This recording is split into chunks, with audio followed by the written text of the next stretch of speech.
रस्त्यामध्ये तुम्हाला भरपूर अजून घोड्यांचे जागे भेटतील.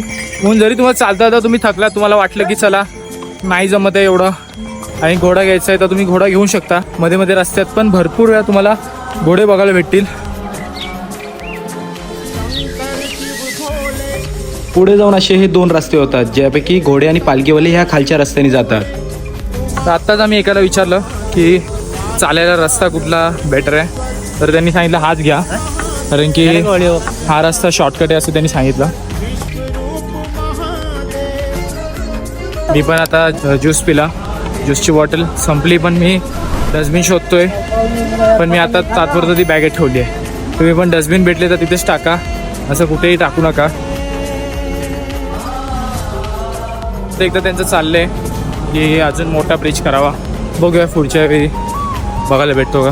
केदार बाबा एकदाच नाही बोलणार, भरपूर वेळा बोलतील. आमची तर इच्छा आहे, अजून पोचलो पण नाही, पण तरी अजून इच्छा आहे की सारखं सारखं यावं इथे. नेचरच इकडचं इतकं सुंदर आहे आणि ट्रेक करायला एवढी मजा येते.